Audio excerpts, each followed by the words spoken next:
정말 몰랐어요? 꿈에도 몰랐어요. 나한테 그럴 줄은. 이건 악연이에요. 여러분, 인생에서 단 한 명의 악연을 피하는 것이 10명의 좋은 인연을 만나는 것보다 중요하다는 사실 알고 계셨나요? 혹시 생각만 해도 심장이 무거워지는 그런 사람 지금 떠오르시나요? 그 사람 때문에 하루가 망가지고 결국 인생까지 꼬이는 경험 말입니다. 우리 주변에는 나에게 행운을 가져다 주는 사람이 있는가 하면 이유 없이 내 기운을 빼앗아가는 사람도 있습니다. 이건 단순한 기분 탓이 아닙니다. 여러분의 직감이 보내는 강력한 경고입니다. 문제는 이런 악연을 한눈에 알아보기 어렵다는 점입니다. 하지만 걱정하지 마세요. 오늘 이 영상에서 악연이 될 사람에게서 반드시 나타나는 5가지 확실한 신호를 알려드리겠습니다. 주변에 이런 사람이 있다면 지금 당장 거리를 두셔야 합니다. 이 영상을 끝까지 보지 않으시면 평생 같은 실수를 반복하며 여러분의 소중한 인생이 불행해질 수 있습니다. 시작 전 구독과 좋아요를 눌러주세요. 삶에 도움이 되는 영상을 더 빠르게 받아보실 수 있습니다. 지금 바로 시작하겠습니다. 얼마 전 동창을 만났어요. 처음엔 그냥 옛 추억을 나누는 좋은 시간이라고 생각했죠. 그런데 이상하게도 그 친구를 만나고 집에 돌아오면 마치 마라톤을 완주한 것처럼 기진맥진했어요. 몸이 무겁고 감기에 걸린 것처럼 기운이 쭉 빠지고 작은 일에도 짜증이 났어요. 다음 날까지 회복이 안 될 정도였죠. 처음엔 우연인 줄 알았는데 달력에 표시해 보니 그 패턴이 너무 분명했습니다. 첫 번째로 살펴볼 악연은 나의 에너지를 뺏는 사람입니다. 여러분, 이런 경험 있으신가요? 어떤 사람을 만나고 나면 왠지 기운이 쭉 빠지고 그날은 모든 일이 안 풀리는 것 같은 느낌. 이건 결코 우연이 아닙니다. 여러분의 직감은 틀리지 않습니다. 사람과의 만남이 우리에게 미치는 영향은 생각보다 큽니다. 특히 부정적인 에너지를 가진 사람과의 만남은 우리의 기운을 빠르게 빼앗아 갑니다. 그 이유는 사람에게는 보이지 않는 기운이 있어서 부정적인 생각과 말을 많이 하는 사람과 함께 있으면 그 영향을 받게 되기 때문입니다. 마치 감기 바이러스처럼 전염되는 것이죠. 이런 사람들의 특징은 불평과 불만이 많습니다. 남의 흉을 보는 게 일상이고 항상 세상이 불공평하다고 생각합니다. 저 사람 봐, 저렇게 사니 그 모양이지. 요즘 세상이 왜 이런 거야? 이런 말을 자주 합니다. 우리 속담에 가까이 하면 닮는다는 말이 있습니다. 우리가 자주 만나는 사람들의 말투나 행동이 어느새 내 것이 되는 경험 아마 다들 해보셨을 겁니다. 누구와 시간을 보내느냐에 따라 우리 삶의 방향이 달라진다는 것이죠. 한 어르신은 이런 말씀을 하셨습니다. 내가 60년을 살아보니 항상 불평하는 사람 곁에 있으면 내 삶도 점점 불평거리가 많아지더군요. 반대로 감사하며 사는 사람과 있으면 내 삶에 활력이 생겼습니다. 여러분, 그렇다면 우리는 이런 관계를 어떻게 해야 할까요? 먼저 그 사람과 만난 후 어떤 기분이 드는지 살펴보세요. 만남 후에 맥이 빠지고 피곤함을 느낀다면 그건 중요한 신호입니다. 몸이 보내는 경고를 무시하지 마세요. 만남의 빈도를 조금씩 줄여보세요. 완전히 관계를 끊기보다는 점차 시간 간격을 늘려가는 것이 좋습니다. 그리고 만날 때는 대화의 주제를 긍정적인 방향으로 이끌어 보세요. 요즘 가장 즐거웠던 일이 뭐예요? 와 같은 질문으로 대화의 흐름을 바꿀 수 있습니다. 오랜 인연인데 갑자기 멀어지면 서운해하지 않을까요? 라는 걱정이 들 수 있습니다. 여러분, 인생에서 가장 중요한 것은 여러분 자신의 행복과 건강입니다. 다른 사람의 감정을 배려하는 것도 중요하지만 그것이 여러분의 삶을 희생해야 할 만큼 중요한 것은 아닙니다. 함께 있으면 기분 좋고 힘이 나는 사람들과 더 많은 시간을 보내세요. 그것이 행복한 인생을 위한 지혜로운 선택입니다. 이제 두 번째로 중요한 악연의 신호를 알려드리겠습니다. 이것은 여러분의 마음이 보내는 아주 중요한 메시지입니다. 두 번째, 늘 내 말에 반박하는 사람입니다. 모임에서 만난 친구 이야기를 해볼게요. 처음엔 그냥 성격이 까칠하다고만 생각했어요. 그런데 시간이 지나면서 내가 무슨 말만 하면 그건 아니지라며 꼭 토를 다는 거예요. 작은 대화가 늘 말다툼이 되다 보니 만날 때마다 긴장되더군요. 결국 자연스럽게 거리를 두게 되었습니다. 이런 사람들의 가장 큰 특징은 무엇일까요? 바로 대화가 아닌 말싸움을 원한다는 점입니다. 여러분이 무슨 말을 하든 반박하고 한마디 더 보태면서 자신이 옳다는 것을 증명하려 합니다. 이는 단순한 성격 차이가 아닙니다.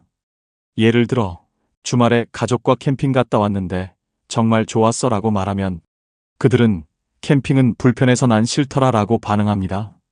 또는 새로운 취미를 시작했는데 정말 재미있어 라고 말해도 시간 낭비 같아 뭐하러 그런 걸 하니 라고 비꼽니다. 여러분의 말에 항상 물음표를 던지는 이런 사람과의 대화는 피로감을 줍니다. 그들의 이런 행동 속에는 항상 이기고 싶어하는 심리가 숨어 있습니다. 이는 자신이 대화의 중심에 있어야만 안정감을 느끼기 때문입니다. 마치 무대 위에서 스포트라이트를 받고 싶어하는 배우와 같은 심리입니다. 우리 주변에서도 쉽게 찾아볼 수 있습니다. 예를 들어 친구들 사이에서나 가족 모임에서 언제나 자신의 의견이 맞다고 주장하는 사람을 본 적 있으신가요? 그들은 대화를 승부로 여기는 경향이 있습니다. 이 심리를 이해하면 그들의 행동을 나와 연관지어서 받아들이기보다는 그저 그들이 가진 하나의 결핍으로 이해할 수 있게 됩니다. 그럼 이런 관계를 어떻게 다뤄야 할까요? 먼저 대화 후에 내가 어떤 기분이 드는지 살펴보세요. 만약 매번 피곤함을 느끼고 답답하다면 그건 중요한 신호입니다. 그 사람과의 대화 방식이 여러분에게 맞지 않다는 뜻입니다. 대화의 주제를 바꿔보세요. 의견이 갈릴 만한 주제보다는 사실에 기반한 이야기나 일상적인 소식을 나누는 것이 좋습니다. 그리고 상대가 반박할 때 더 이상 설명하거나 증명하려 하지 마세요. 간단하게 그럴 수도 있겠네요 라고 말하고 넘어가는 것이 현명합니다. 나이가 들수록 우리에게 남은 시간과 에너지는 소중합니다. 매번 말다툼으로 기운을 빼앗기는 관계라면 과감히 거리를 두는 것이 필요합니다. 이어서 세 번째로 넘어가 볼게요. 이건 여러분의 인생에 직접적인 영향을 미치는 핵심 내용입니다. 세 번째, 돈과 관련된 관계가 많은 사람입니다. 여러분, 이 부분은 특히 중요합니다. 인생에서 가장 소중한 것을 지키기 위한 이야기이니 귀 기울여 들어주세요. 작년에 동호회에서 만난 친구가 급하다며 1,000만 원을 빌려갔어요. 몇 번 빌려줬을 때 바로 갚길래 당연히 믿었죠. 그런데 요즘 잘 안 보이더니 갚기로 한 날이 지나니까 전화도 안 받더군요. 더 화가 나는 건 나만 당한 게 아니더라고요. 동호회 회원 모두가 큰 돈을 빌려줬다고 하더군요. 소문에 작정을 하고 접근했다고 합니다. 결국 돈도 잃고 사람도 잃었습니다. 왜 그때는 그걸 몰랐는지 정말 후회됩니다. 옛 어른들은 이런 말씀을 하셨습니다. 돈 거래는 명심하라. 돈은 빌려줄 때 한 번 웃고 못 받을 때 한 번 울고 관계가 깨질 때 한 번 더 운다. 이 말에는 인간관계의 깊은 진리가 담겨 있습니다. 세계적인 투자자 워렌 버핏도 이런 말을 했습니다. 돈을 빌려주면 돈과 친구 두 가지를 모두 잃게 된다. 이는 단순한 교훈이 아니라 많은 사람들이 직접 경험하며 깨닫는 현실입니다. 부자들이 부자로 남는 이유 중 하나는 돈과 인간관계를 철저히 구분하기 때문입니다. 감정적으로 휩쓸려 돈을 빌려주지 않고 돈이 오가는 순간 관계가 변질될 수 있음을 잘 알기 때문이죠. 돈이 개입되면 인간관계는 미묘하게 변합니다. 빌려준 사람은 언제 돌려받을까 신경 쓰게 되고 빌린 사람은 만날 때마다 부담을 느끼게 됩니다. 시간이 지날수록 이 불편함은 커지고 결국 관계가 소원해집니다.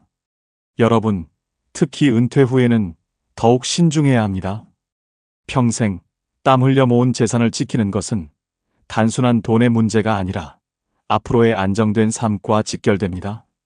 그런데 은퇴 후에는 이상하게도 주변에서 돈과 관련된 접근이 많아지는 경우가 있습니다. 갑자기 연락을 끊었던 사람이 다시 찾아와 그동안 잘 지내셨어요? 하며 친근하게 다가오거나 오랜 친구가 믿을 만한 투자처가 있다며 제안을 해오기도 합니다. 한때 친분이 있었던 사람이 급하게 돈을 빌려달라며 감성적인 호소를 하기도 하지요. 이런 상황 낯설지 않으실 겁니다. 여기서 중요한 점은 이런 접근이 단순한 우연이 아니라는 것입니다. 은퇴 후에는 일정한 수입이 줄어들지만 그동안 모아둔 재산이 있다는 것을 주변 사람들도 알기 때문입니다. 그리고 일부 사람들은 그것을 이용하려 합니다. 이 투자, 원금 보장됩니다. 절대 손해 안 봅니다. 형님, 저 이번에 정말 급해서 그래요. 딱 한 달만 빌려주시면 바로 돌려드릴게요. 이거 대박 기회인데 형님 생각나서 먼저 알려드리는 겁니다. 이런 말을 하는 사람들을 조심해야 합니다. 정말 좋은 투자라면 왜 본인이 하지 않고 남에게 권유할까요? 정말 급한 돈이라면 왜 금융기관이 아닌 개인에게 손을 벌릴까요? 그 이유는 단 하나, 여러분의 돈이 필요하기 때문입니다. 안타깝지만 이런 접근은 대부분 여러분의 재산을 노리는 함정입니다. 처음엔 미안해하며 부탁하던 사람이 시간이 지나면 오히려 당당해지고 나중에는 연락을 피하거나 배째라는 식으로 나오는 경우도 많습니다. 이런 경험을 해본 분들도 계실 겁니다. 이제 더 이상 나쁜 사람은 아닐 거야라는 생각으로 방심하면 안 됩니다. 노후에는 돈을 지키는 것이 곧 나의 삶을 지키는 것입니다. 감정적으로 휘둘리기보다는 강한 마음을 가지셔야 합니다. 그렇다면 이런 상황을 어떻게 다뤄야 할까요? 첫째, 돈 거래는 최대한 피하세요. 정말 도와주고 싶다면 돌려받을 생각을 애초에 하지 마세요. 그냥 도움을 주는 마음으로 금액을 정하고 선물하세요. 둘째, 투자를 권유하는 사람을 조심하세요. 원금 보장에 고수익 같은 말은 대부분 거짓입니다. 특히 가까운 사람이 권유할 때 더 위험할 수 있습니다. 그들도 속았을 가능성이 높기 때문입니다. 돈에 얽매이지 않는 관계야말로 진정한 관계입니다. 진정한 인연은 돈을 빌려주거나 받지 않아도 유지되는 것이고 돈이 없어도 서로를 믿고 의지할 수 있는 관계입니다. 진정으로 나를 아끼는 사람이라면 내 경제적 상황을 어렵게 만들면서까지 돈을 요구할까요? 좋은 인연이라면 서로에게 부담이 되지 않는 선에서 도움을 주고받는 것이지 상대의 희생을 전제로 하지 않습니다. 여러분이 평생을 성실하게 살아오며 모아온 재산은 단순한 돈이 아닙니다. 그것은 여러분이 흘린 땀과 노력의 결실이며 앞으로의 삶을 지켜줄 든든한 버팀목입니다. 돈을 지키는 것이 이기적인 것이 아닙니다. 오히려 내 삶을 소중히 여기는 가장 현명한 선택입니다. 네 번째, 단점이 먼저 보이는 관계입니다. 회사에서 친하게 지내는 동료가 있었어요. 처음엔 괜찮았는데 어느 순간부터 말하는 방식이나 행동이 신경 쓰이기 시작했어요. 지나치게 크게 웃는 것, 대화 중 끊임없이 끼어드는 태도, 작은 실수에도 남 탓을 하는 모습이 점점 거슬리더라고요. 다른 사람들은 잘 지내는 것 같은데 저만 불편함을 느끼는 게 이상한 건가 싶었습니다. 여러분, 주위에 이런 사람 한 명쯤 있으실 겁니다. 처음엔 별다른 감정이 없었는데 시간이 지날수록 이상하게도 그 사람의 단점만 눈에 들어오고 작은 행동 하나까지도 거슬리는 경우가 있습니다. 왜 이런 일이 생기는 걸까요? 단순한 기분 탓일까요? 어떤 사람은 말투나 작은 버릇이 있어도 그래, 저런 모습도 있구나 하고 받아들이게 되는 반면 어떤 사람은 같은 행동을 해도 저 사람 왜 저러지? 하고 거슬리게 됩니다. 이건 우리 마음이 보내는 신호입니다. 이런 현상은 단순한 취향 차이가 아닙니다. 우리 마음은 본능적으로 어떤 사람과 잘 맞는지 아닌지를 먼저 알아차립니다. 그래서 편하게 느껴지는 사람과 있을 때는 사소한 실수도 그냥 넘어가지만 불편한 사람과 있을 때는 작은 행동 하나까지 신경이 쓰이게 됩니다. 인간관계 전문가들은 이를 선택적 인식이라고 부릅니다. 한번 불편하다고 느끼면 그 후로는 그 사람의 말투, 행동, 표정까지도 거슬리게 보이는 것이죠. 일본에서 진행된 한 연구에서는 70세 이상 어르신들에게 어떤 인간관계가 가장 행복을 주는가 라는 질문을 했습니다. 많은 분들이 돈, 명예, 가족보다 마음이 맞는 사람과 함께하는 것을 가장 중요한 요소로 꼽았습니다.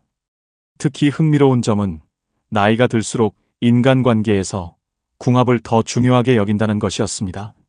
젊을 때는 직장, 사회적 관계 등으로 다양한 사람들과 어울려야 하지만 인생의 후반으로 갈수록 억지로 관계를 유지하기보다 편안한 사람과의 시간을 소중히 여기는 경향이 강해진다는 것입니다. 어떤 어르신은 이런 이야기를 했습니다. 예전에는 인간관계를 넓히는 게 중요하다고 생각했어요. 하지만 나이가 드니 나를 피곤하게 하는 관계를 유지하는 것보다 편안한 사람과 있는 게 훨씬 소중하다는 걸 깨닫게 되더군요. 그런데 이런 관계를 어떻게 다뤄야 할까요? 먼저 그 사람의 단점만 보이는 것이 단순한 기분 탓이 아니라 마음의 신호임을 인정하세요. 그리고 모든 사람과 깊은 관계를 맺을 필요는 없다는 점을 기억하세요. 단점이 거슬리는 관계를 억지로 이어가다 보면 결국 불필요한 감정 소모만 커지게 됩니다. 모든 관계를 깊이 유지해야 할 필요는 없습니다. 적당한 거리에서 관계를 유지하면 불필요한 스트레스를 줄이고 더 중요한 사람들에게 집중할 수 있습니다. 인생의 황금기에 여러분의 소중한 시간과 에너지를 누구와 나눌지 잘 선택해야 합니다. 함께 있으면 편안하고 즐거운 사람들과 더 많은 시간을 보내세요. 그것이 행복한 노후를 위한 지혜로운 선택입니다. 마지막 5번째입니다. 여러분, 이 이야기는 사람의 진짜 본성을 알아보는 가장 확실한 방법에 관한 이야기입니다. 독일의 철학자 쇼펜하우어는 이런 말을 했습니다. 사람의 진짜 성격을 알고 싶다면 그가 자신보다 약한 사람을 어떻게 대하는지 보라. 이 말에는 깊은 지혜가 담겨 있습니다. 택배 기사가 배송이 늦었다며 사과하는데 한 친구가 갑자기 이런 것도 제대로 못하냐고 막말을 하더군요. 그런데 며칠 후 자기 업무 실수로 고객한테 항의를 받으니까 이해해 주세요. 저도 사람입니다라며 변명을 늘어놓더라고요. 그 모습을 보니 약자에게는 가혹하고 자신에게는 관대한 사람이라는 걸 알게 됐어요. 이런 사람들의 특징은 무엇일까요? 그들은 자신의 이익이나 지위에 따라 태도가 180도 바뀝니다. 자신보다 약한 위치에 있는 사람에게는 무례하고 거칠게 대하면서 강한 사람 앞에서는 비굴하게 굽신거립니다. 이런 사람들은 처음에는 여러분에게 친절하고 좋게 대할 수 있습니다. 하지만 시간이 지나면서 또는 자신이 우위에 서게 되면 태도가 달라집니다. 마치 가면을 벗듯이 진짜 모습을 드러내는 것이죠. 특히 주변 사람들의 실수에 지나치게 비판적이고 자신의 실수는 변명으로 일관하는 모습을 보인다면 주의해야 합니다. 이들은 타인의 약점을 공격하는데 능숙하며 자신의 잘못은 절대 인정하지 않습니다. 미국의 대통령 링컨은 한 사람의 인격을 시험해보고 싶다면 그에게 권력을 줘보라. 라는 말을 남겼습니다. 그 사람은 자신이 조금이라도 우위에 섰을 때 혹은 상대가 자신보다 약하다고 느낄 때 본성을 드러내기 쉽습니다. 회사에서도 이런 사람이 있습니다. 처음엔 친절하고 사람 좋다는 소리를 듣지만 직급이 올라가거나 권한이 생기면 태도가 변하는 경우가 있죠. 평소엔 다정했던 사람이 후배나 신입에게 함부로 대하고 자기보다 높은 사람 앞에서는 한없이 공손한 모습을 보일 때 우리는 그의 진짜 모습을 보게 됩니다. 비단 직장뿐만이 아닙니다. 가족, 친구, 연인 관계에서도 마찬가지입니다. 연애 초반엔 자상하고 배려심 깊던 사람이 시간이 지나면서 상대를 하대하거나 무시하는 태도를 보일 때가 있습니다. 반대로 처음엔 조심스럽던 사람이 조금만 우위에 서게 되면 갑자기 변하는 경우도 많지요. 이런 사람에게 우리는 어떻게 해야 할까요? 가장 중요한 것은 상대의 겉모습이 아닌 본질을 보는 것입니다. 그 사람이 다른 사람들, 특히 자신보다 약한 위치에 있는 사람들을 어떻게 대하는지 주의 깊게 살펴보세요. 식당에서 종업원에게 함부로 대하는 사람, 경비원을 무시하는 사람, 자신의 지위를 내세워 타인을 깎아내리는 사람. 이런 모습을 보였다면 그 사람의 진짜 모습을 본 것입니다. 언젠가는 여러분도 그런 대우를 받게 될 것입니다. 하지만 그 사람이 나에게는 항상 잘해주는데 정말 그럴까요? 이런 의문이 들 수 있습니다. 여러분, 사람의 본성은 쉽게 바뀌지 않습니다. 지금은 나에게 친절하고 다정할지 몰라도 상대가 나보다 우위에 서게 되는 순간 태도가 변할 가능성이 높은 사람이라면 그 관계는 다시 한번 돌아볼 필요가 있습니다. 어떤 관계든 처음에는 좋을 수 있습니다. 하지만 시간이 지나면서 그 사람이 자신보다 힘없는 사람을 어떻게 대하는지를 보면 언젠가 나에게도 같은 태도를 보일지 예측할 수 있습니다. 그 사람의 진짜 본성은 약자를 대하는 태도에서 드러나니까요. 이제 선택해야 합니다. 계속해서 그 관계를 유지하며 언젠가 상처받을 위험을 감수할 것인지 아니면 지금 적절한 거리를 두고 나를 지킬 것인지. 우리는 인생의 후반기를 더 평온하고 편안하게 보내야 합니다. 불편한 관계, 나를 피곤하게 하는 악연은 붙잡고 있을 이유가 없습니다. 여러분의 시간과 에너지는 소중합니다. 그것을 깎아내리는 사람에게 쓰기보다는 함께 있을 때 마음이 편안한 사람들에게 집중하세요. 진정한 관계란 힘의 차이 없이 서로를 존중하고 배려하는 것입니다. 그런 인연과 함께할 때 우리는 더 행복한 삶을 살아갈 수 있습니다. 여러분, 오늘 나눈 이야기를 정리해 보겠습니다. 인생에서 가장 중요한 선택은 누구와 함께 시간을 보낼 것인가 하는 문제입니다. 여러분의 행복과 건강은 바로 이 선택에 달려 있습니다. 우리는 지금까지 악연이 될 5가지 사람에 대해 이야기하였습니다. 만나면 나의 에너지를 뺏는 사람, 늘 내 말에 반박하는 사람, 돈과 관련된 관계로 이어지는 사람, 단점이 먼저 보이고 불편함을 주는 사람, 그리고 약자에게 함부로 대하는 사람까지. 이런 관계는 단순한 불편함을 넘어 여러분의 삶의 질과 건강에 직접적인 영향을 미칩니다. 세계보건기구의 연구에 따르면 부정적인 인간관계는 스트레스를 증가시키고 면역력을 약화시켜 수명까지 단축시킬 수 있다고 합니다. 반면 좋은 관계는 여러분에게 활력과 기쁨을 선사합니다. 최근 한 연구에서는 행복한 노후를 보내는 사람들의 공통점이 의미 있는 인간관계였다고 합니다. 돈이나 명예가 아닌 진정한 관계가 행복의 핵심이었던 것입니다. 여러분, 관계를 정리하는 것은 새로운 시작을 의미합니다. 관계를 정리한다고 해서 반드시 고통과 상처가 따르는 것은 아닙니다. 오히려 평화롭게 정리할 수 있는 방법이 있습니다. 중국의 손자병법에는 싸우지 않고 이기는 것이 최고의 승리라고 했습니다. 관계를 정리할 때도 마찬가지입니다. 감정적 충돌 없이 자연스럽게 거리를 두는 것이 가장 좋은 방법입니다. 그 구체적인 방법을 알려드리겠습니다. 첫 번째, 자연스러운 거리두기입니다. 갑자기 연락을 끊거나 심한 말로 단절하기보다는 점차 만남의 빈도를 줄이고 대화의 깊이를 조절하세요. 메시지에 답하는 시간을 조금씩 늘리고 약속을 잡을 때 바쁘다는 이유로 간격을 두는 것이 좋습니다. 이렇게 하면 상대방도 자연스럽게 변화를 받아들이게 되고 여러분도 감정적 소모 없이 관계를 정리할 수 있습니다. 가을 낙엽이 자연스럽게 떨어지듯이 관계도 그렇게 정리되는 것이 이상적입니다. 두 번째, 죄책감에서 벗어나기입니다. 오래된 관계라도 여러분에게 지속적으로 해를 끼친다면 그것은 유지할 가치가 없습니다. 일본의 정리 전문가 곤도 마리에는 당신에게 기쁨을 주지 않는 것들은 과감히 버리라고 조언했습니다. 물건뿐 아니라 관계도 마찬가지입니다. 여러분에게 기쁨과 평화를 주지 않는 관계는 정리해도 괜찮습니다. 세 번째, 좋은 관계에 더 투자하기입니다. 나쁜 관계를 정리하는 것만큼 중요한 것이 좋은 관계를 더 깊게 발전시키는 것입니다. 여러분에게 긍정적인 에너지를 주는 사람들과 더 많은 시간을 보내세요.